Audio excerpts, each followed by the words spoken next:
Bismillahirrahmanirrahim. Alhamdulillahirabbil alamin. Assalatu wassalamu ala asyrafil anbiya wal mursalin nabiyyina Muhammadin wa ala alihi wa sahbihi ajma'in. Asyhadu an la ilaha illallah wahdahu la syarikalah wa asyhadu anna Muhammadan abduhu wa rasuluhu amma ba'du. Ikhwafillah rahimani wa rahimakumullah. Syarat diterimanya amal, para ulama menjelaskan ada dua. Yang pertama ikhlas, yang kedua al-ittiba', yaitu kita mengikuti contoh Nabi sallallahu alaihi wasallam. Syarat yang pertama ikhlas. Allah Subhanahu wa taala menjelaskan dalam Al-Qur'an surah Al-Bayyinah ayat 5, "Wa ma umiru illa liya'budullaha mukhlishina lahuddin."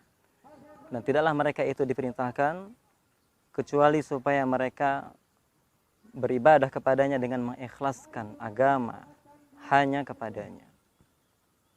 Dan ittiba, Nabi SAW memerintahkan kita untuk ittiba kepada beliau. Begitu pula Allah Subhanahu wa taala dalam Al-Qur'an mengatakan dalam surah Ali Imran ayat 31, "Qul in kuntum tuhibbunallaha fattabi'uni."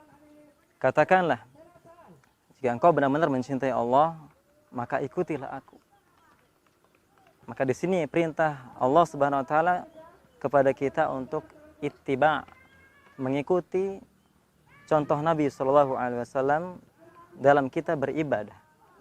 Maka dalam kita beribadah, pertama kita harus ikhlas, yang kedua kita harus ittiba', mengikuti contoh Nabi kita sallallahu alaihi wasallam dalam ibadah tersebut. Dalam surah Al-Mulk ayat 2 Allah berfirman, "Alladzi khalaqal mauta wal hayata liyabluwakum ayyukum ahsanu amala." Allah yang menciptakan kematian dan kehidupan untuk menguji kamu siapa yang paling baik amalnya. Para ulama kita menjelaskan yaitu akhlasuhu wa aswabuhu. Yang paling baik amalnya yaitu yang paling ikhlas dan paling benar. Dijelaskan oleh Fudail ibn Iyad, "Innal amala idza kana khalisan wa lam yakun shawaba lam yuqbal." Sesungguhnya amal itu apabila ikhlas tetapi tidak benar, maka tidak diterima. Wa idza kana shawaban wa lam yakun khalisan lam yuqbal. Tapi amal itu jika benar namun tidak ikhlas, tidak pula diterima, hatta yakuna khalisan wa shawaba, sampai ikhlas dan benar. Al-khalisu an yakuna lillah, amal yang ikhlas yaitu hanya karena Allah, dan yang benar yaitu ala sunnah. Waswabu an yakuna ala sunnah, dan amal yang benar itu yaitu yang sesuai dengan sunnah. Maka jamaah sekalian rahimani rahimakumullah, dalam kita beramal kita perhatikan dua syarat ini. Bagaimana amal kita ikhlas hanya karena Allah Azza wa Jalla, dan yang kedua sesuai dengan sunnah Nabi Muhammad sallallahu alaihi wasallam. Insyaallah dengan terpenuhinya dua syarat ini, maka amal kita akan diterima di sisi Allah Azza wa Jalla. Kemudian jemaah sekalian rahimani rahimakumullah, ketika kita mengetahui dua syarat ini, ikhlas dan ittiba', maka setiap kita benar-benar memperhatikan bagaimana keikhlasan kita setelah kita mengetahui amal kita sesuai dengan sunnah Rasulullah SAW. Mungkin banyak ikhwan dan akhwat memahami cara-cara ibadah yang sesuai dengan tuntunan Rasulullah SAW. Tapi di sini jangan lupa bahwa syarat yang harus terpenuhi pula yaitu ikhlas hanya karena Allah. Karena jemaah sekalian, betapa banyak orang yang beramal yang dia sesuai dengan sunnah tetapi ternyata tidak ikhlas hanya karena Allah Azza wa Jalla. Di balik itu ada riya, ada sum'ah, ya, ada dia ujub dengan amalnya.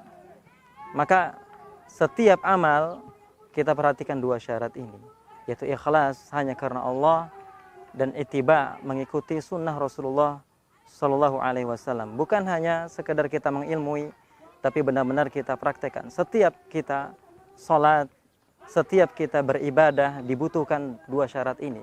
ketika kita mengetahui amal itu sesuai dengan sunnah, maka satu syarat harus terpenuhi, yaitu ikhlas hanya karena Allah Azza wa Jalla. Apakah kita membaca Al-Quran hanya karena Allah? Apakah kita sholat hanya karena Allah Azza wa Jalla? Apakah kita bersedekah hanya karena Allah? Dan semua bentuk-bentuk ibadah, apakah benar-benar kita ikhlas hanya karena Allah Azza wa Jalla? Karena jemaah sekalian, sebesar apapun amal, ketika dilakukan tidak karena Allah, tidak ikhlas hanya karena Allah, maka tidak akan diterima. Bahkan itu menjadi kesyirikan.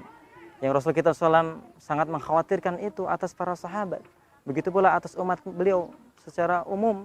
Beliau mengatakan, Inna akhwafa ma akhafu alaikum asyirkul asghar ar-riya. Sesungguhnya yang paling aku takutkan, paling aku khawatirkan ya, menimpa kalian, yaitu syirik kecil, yaitu riya.